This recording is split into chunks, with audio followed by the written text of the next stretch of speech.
খটোমটো নাম, কিন্তু মানুষটা পৃথিবীর জন্য যা করেছেন তা আমরা কেউ ভুলতে পারবো না।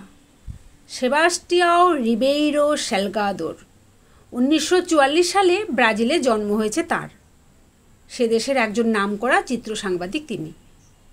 পেশার প্রয়োজনে বিশ্বের প্রায় 120টি দেশ তিনি ঘুরে ফেলেছেন। একাধিক বইও লিখেছেন এবং ছবি তোলা ছিল তার অন্যতম পেশা।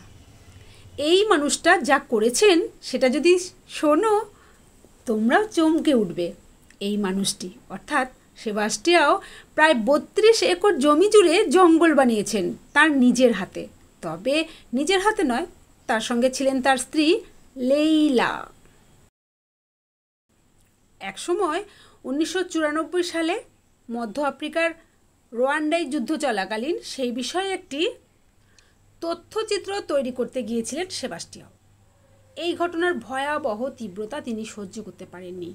ওই যুদ্ধের আর কি, তিনি মানসিকভাবে ভীষণ ভেঙে পড়েন এবং তার জন্য তিনি কাজ থেকে কিছু দিনের বিরতি নিয়ে ব্রাজিলে চলে যান নিজের বাড়িতে। আর বাড়িতে গিয়েই তিনি চমকে ওঠেন।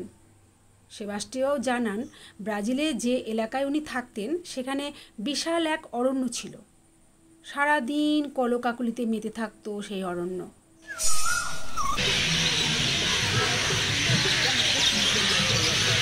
ছিল নানান জন্তু জানোয়ার। কিন্তু 1994 সালে সেখানে গিয়ে তিনি দেখতে পেয়েছিলেন পুরো এলাকাটি খাঁ খাঁ করছে, একেবারে মরুভূমির মতো। কোথায় অরণ্য?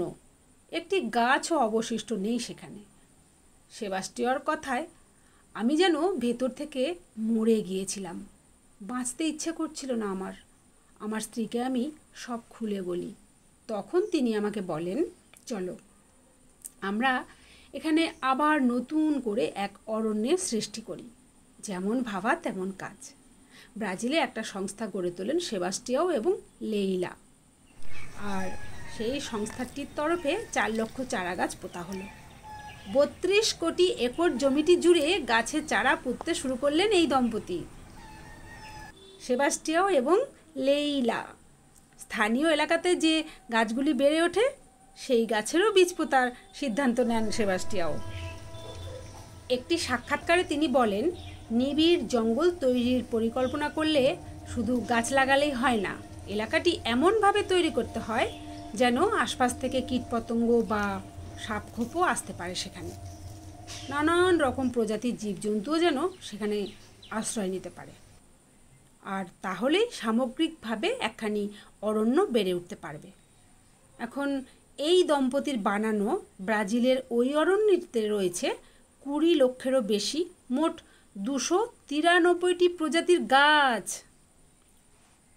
172 প্রজাতির পাখির পাশাপাশি এই অরণ্যে 33 প্রজাতির স্তন্যপায়ী, 15টি প্রজাতির সরীসৃপ এবং 15টি প্রজাতির উভচর প্রাণী রয়েছে। এবং এ সকলকে নিয়ে আস্ত একটি বস্তুতন্ত্র গড়ে ফেলেছে তারা, সেবাস্টিয়াও এবং লেইলা। চাইলে কি না করতে পারে, এবং তার প্রমাণ হলো সেবাস্টিয়াও আর লেইলার এই ঘটনা। সেবাস্টিয়াও যখন বাড়ি গিয়েছিলেন তখন মাত্র 0.5% জমিতেই গাছ ছিল, আর বর্তমানে সেখানে এক ঘন জঙ্গলের সৃষ্টি হয়েছে। ওই যে বললাম, মানুষ চাইলে কি না করতে পারে।